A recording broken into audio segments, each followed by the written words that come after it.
In this segment, what we're going to do is to talk about reconciliation. So, people are going through reconciliation processes in all of counseling, so in all of couples counseling.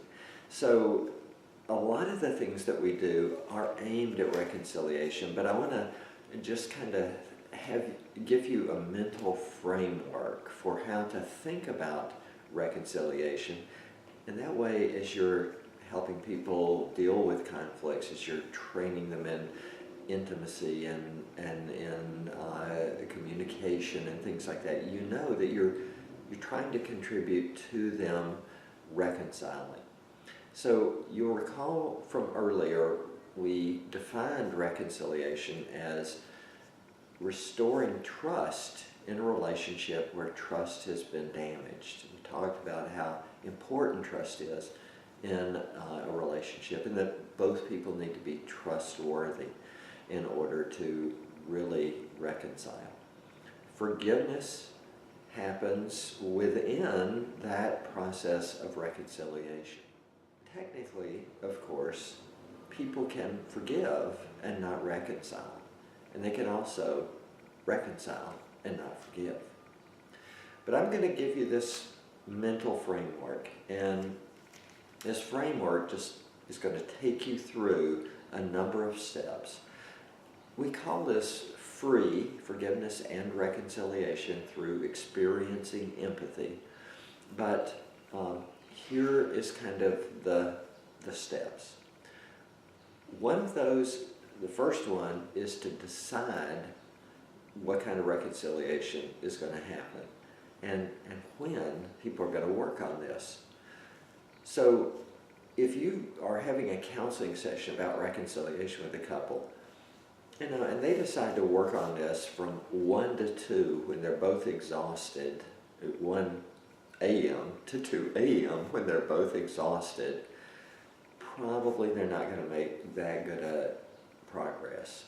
So they really have to have their ego resources under control, because they're reconciling about things that they've been untrustworthy about in the past. And so they need to have their kind of self-control in place.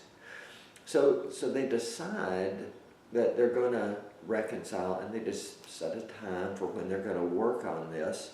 The second step is how they talk about their transgressions. So up to now, we've talked about forgiving transgressions, and we named those 5 steps. I taught you through those in a previous segment, 5 steps to reach forgiveness. But they're going to talk about these transgressions. And so when somebody's done something to hurt the other person, usually the first thing that's going to happen is the person who was hurt is going to make a reproach. So a reproach is a request for the other person to explain why they did what they did. Now, people can make really ugly reproaches, like, "You idiot, how could you do such a thing?" Well, this is not guaranteed to lead to much reconciliation. But they can make a better reproach that would encourage the other person to keep talking. And that reproach is going to start out by saying something like, "I don't understand what happened. I don't understand how you did what you did. Usually you're very sensitive, and this time it didn't feel very sensitive. And so can you help me decide, can you help me, to understand? So can you help me understand what went on?" So you see that if a person makes a reproach like that, that encourages the other person to talk. It doesn't accuse them. It doesn't say, "You were an evil person for doing what you did, or you were insensitive for doing what you did. It doesn't call names. It just says, I have a problem understanding. Can you help me? And this is a much gentler invitation. Once a reproach has been made, the other person will make an account, will give an account of their behavior. Now, they may give a really not very good account of their behavior by just denying that they did anything wrong or blaming the other person. So a denial is not a good account. A justification is not that good of an account. A justification says, yeah, I did wrong, but I was justified in doing wrong. Usually that's because you hurt me yesterday or you hurt me right before that. So neither of those is really going to help move people toward reconciliation. The third type of account is an excuse.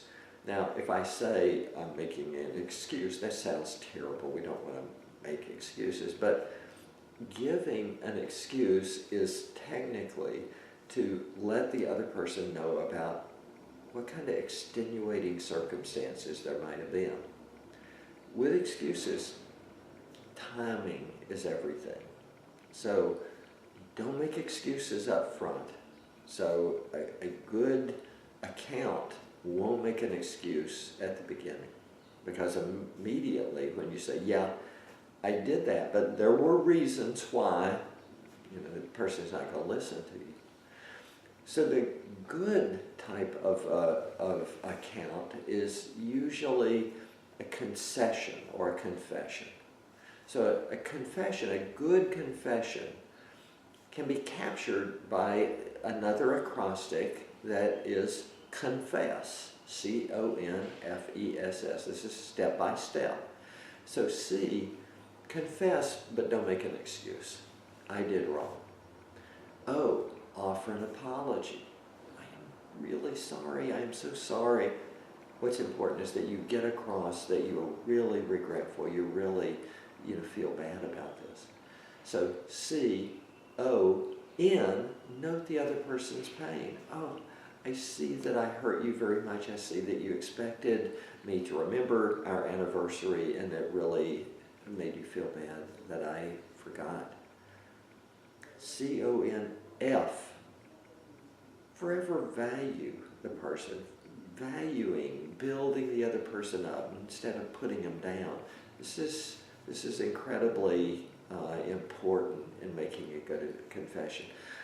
I love you. I want to make this right. I don't want this to stand between us because I value you. E, equalize. So make an effort to say, can I do something to make amends for this hurt that I've inflicted upon you? Can I do something to make up for the wrong I've done?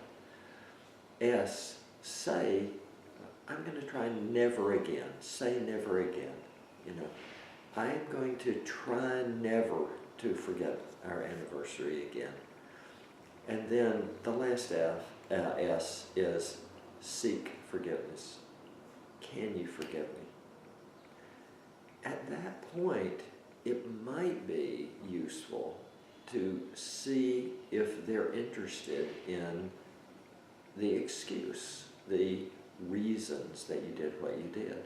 So you might say something like, would it help you to forgive me if you understood what was going on in my life at that point? They may say no, in which case it's fine, So this is confess. Confess without excuse, offer an apology, note the other person's pain, forever value, equalize, say never again, and seek forgiveness. Then perhaps offer the possibility of an excuse. So what we have done is we have gotten through making a decision. We've gotten through the second step of talking about the transgression, and now the person is left with, can I forgive?